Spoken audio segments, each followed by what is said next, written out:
नमस्कार, मैं हूं दिव्या। बिहारी न्यूज में आपका स्वागत है। आज है 7 अक्टूबर, दिन सोमवार। खबरों की ओर बढ़ने से पहले एक नजर सुर्खियों पर। आज शारदीय नवरात्रा का 5वां दिन। मां स्कंद माता की होगी पूजा अर्चना। श्रद्धालुओं के लिए बेहद खास है आज का दिन। भूमि सर्वेक्षण के बीच जारी हुआ नया अपडेट। प्रदेश सरकार ने दिए 5 नए निर्देश। रैयतों को अब नहीं होगी परेशानी। 15 अक्टूबर से शुरू हो सकते हैं बालू खनन। अवैध खनन को रोकने के लिए रात में बढ़ेगी गश्त। अवैध खनन को रोकने के लिए होंगे औचक छापेमारी। आधार के कटने फटने का नहीं होगा डर। यूआईडीआई ने पीवीसी आधार कार्ड बनाने की दे रहा सुविधा। पीवीसी आधार कार्ड के लिए जाने आवेदन प्रोसेस। अब असली नकली वेबसाइट्स का यूजर आसानी से लगा सकेंगे पता। गूगल वेबसाइट्स के डोमेन नेम के आगे लगाएगा blue check mark. Fake content पर कसेगा नकेल। विमेन T20 2024 में भारत ने सेमीफाइनल की उम्मीदों को रखा जिंदा। भारत ने पाकिस्तान को 6 विकेट से रौंदा। 18.5 ओवर में जीत की हासिल। चलिए बढ़ते हैं अब तक के 25 बड़ी खबरों की ओर विस्तार से। भारतीय स्टेट बैंक ने स्पेशलिस्ट के पदों पर भर्ती के रजिस्ट्रेशन की आखिरी तारीख को बढ़ा दिया है। आवेदन करने की अंतिम तारीख 4 अक्टूबर थी, जिसे बढ़ाकर 14 अक्टूबर कर दिया गया है। इस भर्ती के लिए कुल 1497 पद भरे जाएंगे। इसकी आधिकारिक वेबसाइट आप हमारे स्क्रीन पर देख सकते हैं। आवेदन शुल्क के रूप में आपको 750 रुपए देने होंगे। हालांकि आरक्षित उम्मीदवारों के लिए आवेदन निःशुल्क है। इस भर्ती के लिए जरूरी है कि उम्मीदवारों ने किसी भी मान्यता प्राप्त संस्थान से बीटेक या computer science, engineering, IT, electronic में BMCA या एमटेक या MSc की डिग्री हासिल की हो। भर्ती से संबंधित सटीक और अधिक जानकारी के लिए आप इसके आधिकारिक वेबसाइट और अधिक सूचना को देख सकते हैं। आज शारदीय नवरात्रा का 5वां दिन है। आज के दिन मां स्कंद माता की पूजा अर्चना होती है। हिंदू मान्यताओं के मुताबिक संतान प्राप्ति के लिए मां स्कंद माता की पूजा अर्चना बेहद फलदायी मानी जाती है। कहा जाता है कि मां दुर्गा के इस स्वरूप की पूजा करने से साफ मन से मांगी गई सभी इच्छाएं पूरी होती हैं। वहीं बीते दिन नवरात्रि को लेकर मंदिरों में विशेष रूप से भीड़ देखने को मिली थी। पूजा को लेकर बाजारों में भी काफी रौनक देखने को मिल रहा है। बिहारी बर्थडे स्पेशल में आज हम बात करेंगे बलिराम भगत के बारे में। इनका जन्म आज के ही दिन वर्ष 1922 को बिहार में हुआ था।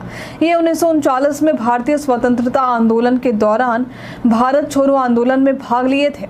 ये एक प्रसिद्ध राजनीतिज्ञ, लोकसभा के 6ठे अध्यक्ष और देश में विदेश मंत्री के रूप में कार्य कर चुके हैं। देश की राजनीति में इन्होंने अहम योगदान दिया था। साथ ही 7 बार सांसद के पद पर भी रह चुके हैं। 2 जनवरी वर्ष 2011 में इन्होंने दुनिया को अलविदा कह दिया। राष्ट्रीय कृषि विकास योजना 2024-25 के माध्यम से टिश्यू कल्चर लैब की स्थापना के लिए आवेदन शुरू है। इच्छुक व्यक्ति 10 अक्टूबर तक आवेदन कर सकते हैं। आवेदकों का चयन लॉटरी के माध्यम से किया जाएगा।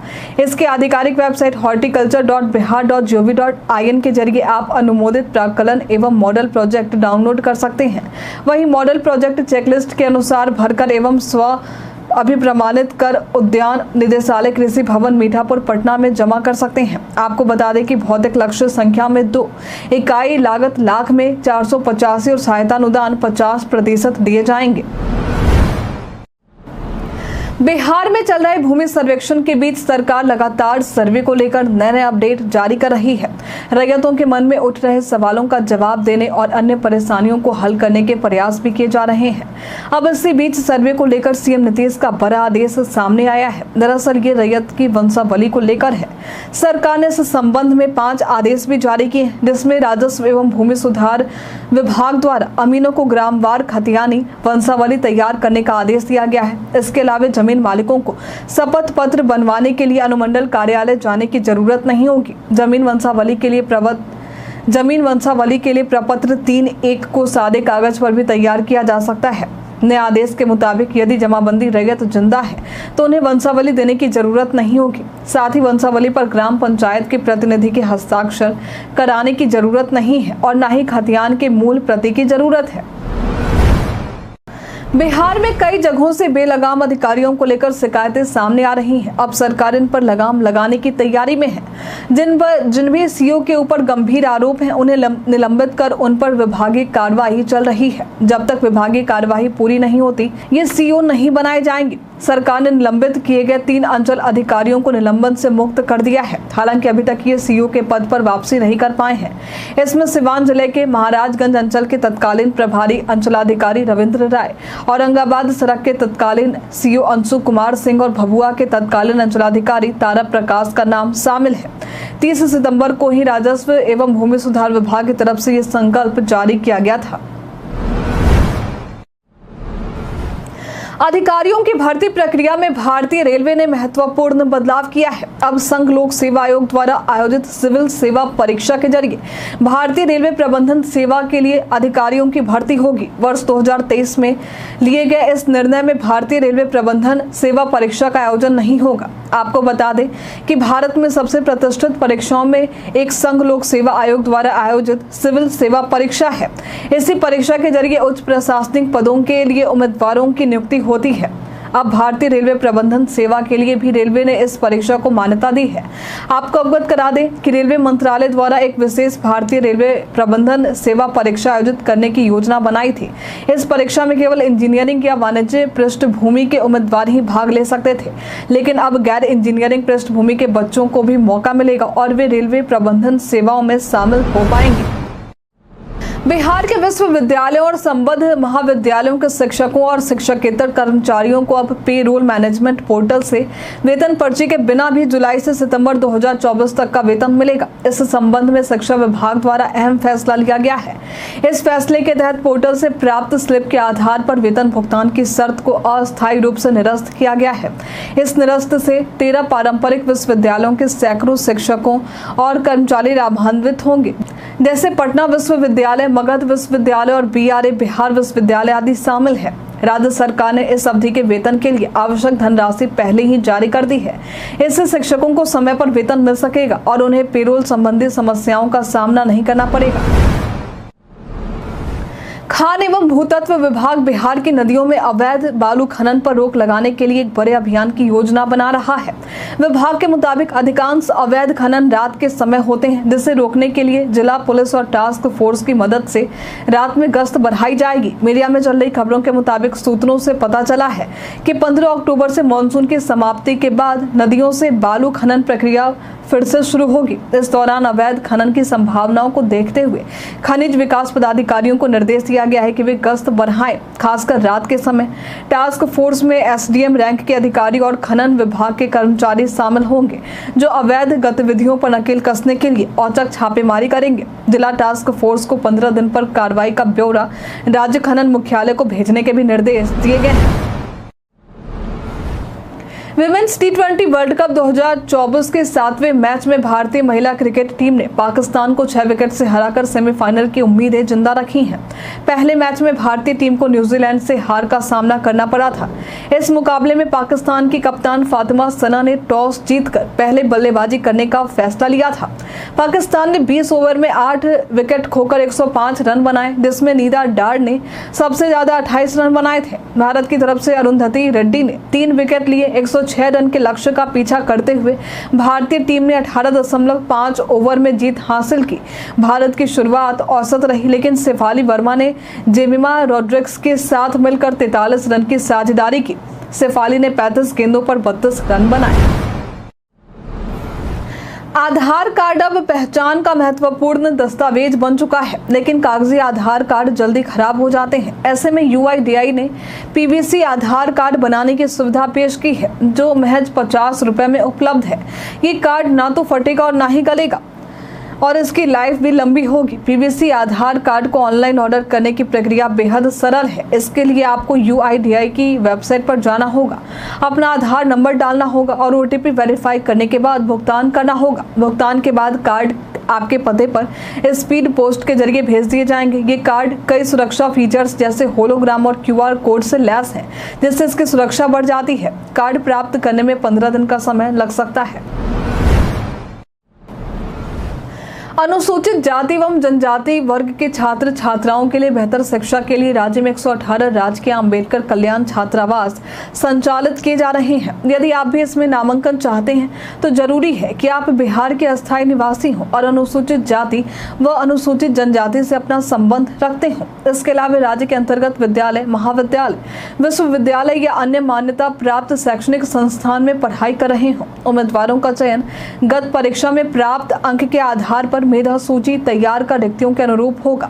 यहाँ छात्रों को निःशुल्क नामांकन, आवासन और अन्य सुविधाएं भी दी जाएंगी। इसके अलावा सभी छात्र या छात्राओं को 9 किलोग्राम चावल और 6 किलोग्राम निःशुल्क गेहूं दिए जाएंगे। साथ ही हर महीने 1000 रुपए की सहायता राशि भी दी जाएगी। इससे संबंधित सटीक और अधिक जानकारी के लिए आप संबंधित जिला के अनुसूचित जाति व जनजाति कल्याण ऑफिस में संपर्क कर सकते हैं। बिहार पर्यटन में आज हम बात करेंगे बिहार के गया जिले की। बिहार का ये जिला अंतर्राष्ट्रीय पर्यटकों को भी अपनी तरफ आकर्षित करता है। इस जिले में हिंदू, बौद्ध और जैन धर्म से जुड़े कई ऐतिहासिक स्थल हैं। इस शहर का उल्लेख रामायण, महाभारत में भी देखने को मिलता है। ऐतिहासिक दृष्टिकोण से महत्वपूर्ण ये शहर फल्गु नदी के किनारे बसा है। यहाँ कई पथरीली पहाड़ियां भी हैं जिसकी खूबसूरती देखते बनती है। इस जिले में आप विष्णुपद मंदिर, रामानुज मठ, बराबर पहाड़, सूर्य मंदिर, ब्रह्म योनि पहाड़, दुर्गेश्वरी गुफा मंदिर, मुचलिंदा सरोवर, शाही भूटान मठ, बोध गया, अक्षयवट, रामशिला पहाड़ी, प्रेतशिला पहाड़ी, सीताकुंड, थाई मठ, धर्मचक्र जैसे कई पर्यटन स्थलों पर जा सकते हैं। केंद्र की एनडीए सरकार बिहार और यूपी के विकास के लिए कई महत्वपूर्ण परियोजनाएं लेकर आ रही है, जिनमें वाराणसी औरंगाबाद चौरदाहा इकोनॉमिक कॉरिडोर शामिल है। ये 262 किलोमीटर लंबा कॉरिडोर वाराणसी से शुरू होकर औरंगाबाद होते हुए चौरदाहा तक जाएगा। इसे धनबाद तक बढ़ाने की योजना है। यह प्रोजेक्ट 5000 करोड़ रुपए की लागत से NHAI द्वारा बनाया जा रहा है। इस कॉरिडोर के निर्माण से यात्रा का समय 1 घंटे कम होगा, जिससे ट्रांसपोर्टेशन की व्यवस्था दुरुस्त होने के साथ ही किसानों को अपने उत्पाद जल्दी बेचने में मदद मिलेगी। साथ ही ये उत्तर प्रदेश, बिहार और झारखंड को जोड़ते हुए नई दिल्ली से कोलकाता के आर्थिक महत्वपूर्ण शहरों को भी जोड़ेगा, जिससे व्यापार और औद्योगिक विकास में तेजी आएगी। इस कॉरिडोर के निर्माण से बिहार के विकास में भी तेजी आने की उम्मीद है। प्रदेश के सभी सरकारी प्राथमिक विद्यालयों में कक्षावार शिक्षक नियुक्त किए जाएंगे और हर महीने हर कक्षा के मॉनिटर बदले जाएंगे। इसके लिए प्रत्येक कक्षा का एकेडमिक कैलेंडर बनाया जाएगा ताकि पढ़ाई नियमित रूप से शुरू हो सके।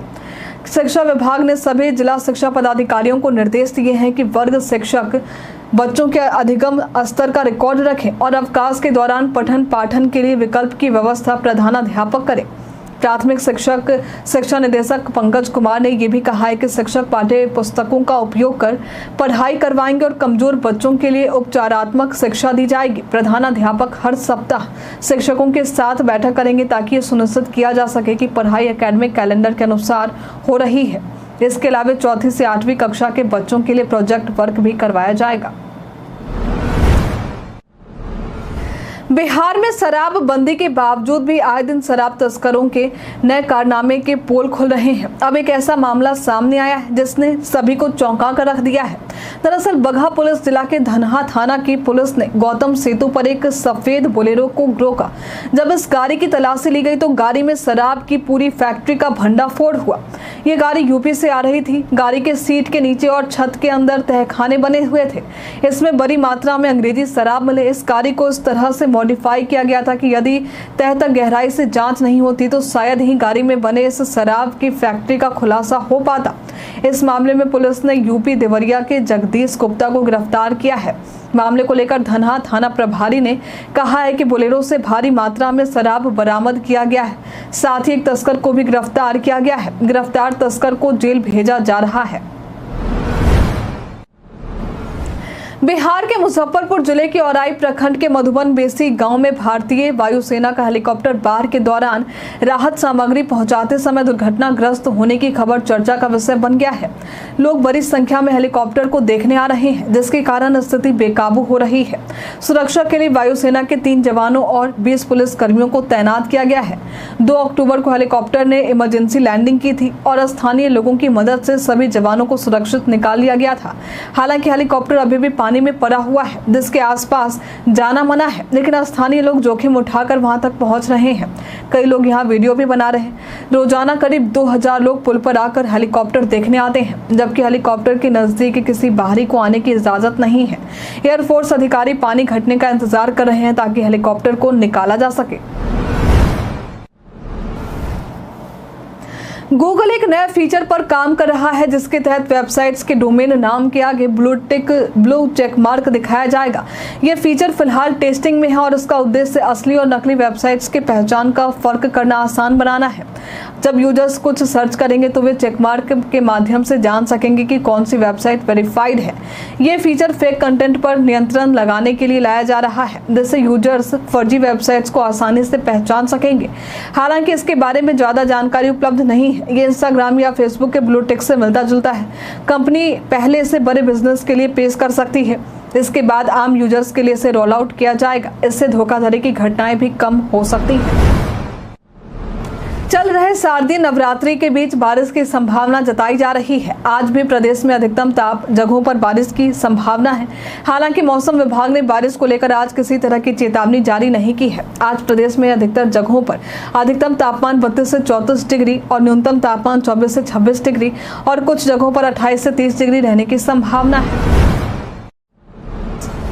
नेपाल पुलिस ने रक्सौल बॉर्डर से 60 किलोमीटर दूर रातो माटी चेक पोस्ट पर सोने की बड़ी खेप जब्त की है। पुलिस ने 2 भारतीय नागरिकों को पकड़ा, जिनमें से एक का नाम अभिषेक कुटी और दूसरे का नाम राहुल भिट्टीहाल है। इन दोनों ने 8 किलो 243 ग्राम सोना, जिसकी कीमत 11.43 करोड़ रुपए है, शरीर में छिपा रखे थे। ये कार्रवाई दशहरा दीपावली के मद्देनजर विशेष अभियान के तहत की गई थी। दोनों तस्कर महाराष्ट्र के निवासी हैं और वे पहले भी काठमांडू में सोने की डिलीवरी कर चुके हैं। उनकी बातचीत हांगकांग के में बैठे एक सिंडिकेट चीफ से भी हो रही थी, जिसका सबूत भी मिला है। हाल के दिनों में सोने की तस्करी के मामलों में वृद्धि देखी जा रही है और सोने की खेप बरामद हुई थी। भोजपुरी फिल्म इंडस्ट्री के पावर स्टार कहे जाने वाले पवन सिंह और खेसारी लाल की दोस्ती और दुश्मनी हमेशा चर्चा में रहती है। हाल ही में एक इंटरव्यू में रानी चटर्जी ने दोनों की दुश्मनी को लेकर बड़ा खुलासा किया है। उन्होंने कहा है कि दोनों की राइवलरी फर्जी लगती है। उन्होंने बताया कि शुरुआत में ये दोनों सीधे साधे थे, लेकिन अब इंडस्ट्री ने इन्हें मशहूर बना दिया है। रानी ने कहा कि अगर पवन और खेसारी आपस में नहीं लड़ेंगे तो दर्शक उन्हें क्यों सुनेंगे और या उनकी फिल्में क्यों देखें। आपको बता दें कि खेसारी लाल यादव ने हाल ही में कहा था कि वे पवन सिंह से ज्यादा अच्छे दिखते हैं और उनकी बॉडी भी बेहतर है। इस पर पवन सिंह ने मजाक में कहा कि ये सब फिर से शुरू हो गया है। दोनों अक्सर अपनी लड़ाई की वजह से सुर्खियों में बने रहते हैं, लेकिन कई बार भी एक दूसरे के प्रति दोस्ताना भी रहते हैं। राजद अध्यक्ष लालू प्रसाद यादव और उनके बेटे तेजस्वी यादव की मुश्किलें लैंड फॉर जॉब मामले में बढ़ती ही जा रही हैं। दरअसल लालू और तेजस्वी समेत 8 लोगों को राउज एवेन्यू कोर्ट ने समन भेजा था। अब इस समन के मुताबिक आज इन सभी को कोर्ट में पेश होना है। आज लालू यादव दिल्ली के लिए रवाना होंगे। वहीं उनके दोनों बेटे तेज प्रताप और तेजस्वी यादव दिल्ली जा चुके हैं। बता दें कि आज पहली बार Tej Pratap Yadav land for job मामले में कोर्ट में पेश होंगे। दरअसल इससे पहले की सुनवाई के दौरान अदालत ने स्पष्ट किया था कि तेज प्रताप यादव की संलिप्तता से इनकार नहीं किया जा सकता है। अदालत ने इस मामले को लेकर यह भी कहा था कि आरोपियों के खिलाफ मुकदमा चलाने के लिए प्रथम दृष्टया में पर्याप्त सबूत है। जमीन का ट्रांसफर बड़ी तादाद में हुआ था। आज गृह मंत्री अमित शाह की अध्यक्षता में दिल्ली में बैठक होने वाली है, लेकिन केंद्र सरकार द्वारा बुलाई गई इस बैठक में सीएम नीतीश कुमार शामिल नहीं होंगे। ये बैठक दिल्ली के विज्ञान भवन में वामपंथी उग्रवाद प्रभावित राज्यों के मुख्यमंत्रियों के साथ होनी है। इस बैठक में बिहार के साथ साथ आंध्र प्रदेश, छत्तीसगढ़, झारखंड, तेलंगाना, ओडिशा, महाराष्ट्र और मध्य प्रदेश के मुख्यमंत्रियों को भी शामिल होना था, लेकिन अब बिहार से नीतीश कुमार नहीं जाएंगे। हालांकि नीतीश कुमार की जगह बिहार का प्रतिनिधित्व डिप्टी सीएम सम्राट चौधरी करने वाले हैं। इस मामले पर अभी हाल में ही एक और बैठक आयोजित हुई थी। आपको बता दें कि इस बैठक में वामपंथी उग्रवाद प्रभावित राज्यों को विकास सहायता प्रदान करने के लिए 5 केंद्रीय मंत्रालय के मंत्री भी शामिल होंगे। कई कारणों से दर्ज है भारत के इतिहास में आज की तारीख। आज के दिन वर्ष 1586 में मुगल बादशाह अकबर की सेना ने कश्मीर में प्रवेश किया था। आज के दिन वर्ष 1708 में सिखों के 10वें गुरु गोविंद सिंह जी का नांदेड़ में निधन हुआ था। आज के दिन वर्ष 1919 में गांधी जी की नवजीवन पत्रिका प्रकाशित हुई थी। आज के दिन वर्ष 1950 में मदर टेरेसा ने मिशनरीज ऑफ चैरिटी की स्थापना की थी। आज के दिन वर्ष 1952 में चंडीगढ़ पंजाब की राजधानी बनी थी। आज के दिन वर्ष 1992 में भारत में त्वरित कार्रवाई बल का गठन हुआ था। आज के दिन वर्ष 2000 में WWF इंडिया ने पहला राजीव गांधी वन्यजीव संरक्षण पुरस्कार हासिल किया था। आज के दिन वर्ष 2004 में जर्मनी ने सुरक्षा परिषद में भारत की दावेदारी का समर्थन किया था। आज के दिन वर्ष 1922 में बलिराम भगत का जन्म हुआ था। ये प्रसिद्ध स्वतंत्रता सेनानी और पूर्व लोकसभा अध्यक्ष रहे हैं। सोशल मीडिया पर 500 रुपए के नोट को लेकर एक दावा वायरल हो रहा है। मैसेज में कहा जा रहा है कि स्टार वाले 500 रुपए के नोट फेक हैं, लेकिन आपको बता दें कि दावा पूरी तरह से फर्जी है। इस तरह की खबरों पर विश्वास करने से बचें। यदि आपके पास भी इस तरह का 500 रुपए का नोट है तो परेशान ना हो, बैंकों और बाजारों में ये नोट मान्य है। इस तरह की फर्जी खबरों को फॉरवर्ड करने से भी बचें। PIB फैक्ट चेक ने इस खबर को फर्जी बताया है। हम प्रतिदिन आपसे 5 ऐसे जरूरी सवाल पूछेंगे और उसका जवाब बताएंगे जो कि BPSC, बिहार पुलिस दरोगा समेत SSC जैसे अन्य प्रतियोगी परीक्षाओं में काम आएंगे। सवाल इतिहास, बिहार स्पेशल, विज्ञान, करंट अफेयर्स और भूगोल से रहेंगे। पूछे गए 5 सवालों में आपने कितना सही उत्तर दिया है यह हमें कमेंट में लिखकर जरूर बताएं। तो हमारा पहला सवाल है, हाल ही में भारतीय मूल के रवि आहूजा को किस कंपनी का नया CEO नियुक्त किया गया है? Option A Boeing, option B and entertainment, option C है Sony Pictures Entertainment, option D Amazon. इसका सही उत्तर है सोनी पिक्चर्स एंटरटेनमेंट। हाल ही में भारत में क्रूज पर्यटन को बढ़ावा देने के लिए कौन सा मिशन लॉन्च किया गया है? ऑप्शन ए है नमो जलयान मिशन, ऑप्शन बी है कल्याण पर्यटन मिशन, ऑप्शन सी है क्रूज विहार मिशन, ऑप्शन डी है क्रूज भारत मिशन। इसका सही उत्तर है क्रूज भारत मिशन। हाल ही में 25वां लाल बहादुर शास्त्री राष्ट्रीय पुरस्कार 2024 किसे प्रदान किया गया है? ऑप्शन ए है Varun Ghosh, option B Rajshree Birla, option C Akshay Kumar, option D Anupam Kher. इसका सही उत्तर है राजश्री बिड़ला। बिहार में उत्पादन की दृष्टि से चावल के बाद दूसरी फसल निम्न में से कौन सी है? ऑप्शन ए है गेहूं, ऑप्शन बी है मक्का, ऑप्शन सी है चना, ऑप्शन डी है आलू। इसका सही उत्तर है गेहूं। बिहार के टाल क्षेत्र में किस फसल की प्रधानता है? ऑप्शन ए है चना, ऑप्शन बी है मसूर, ऑप्शन सी है गेहूं, ऑप्शन डी है धान। इसका सही उत्तर है मसूर।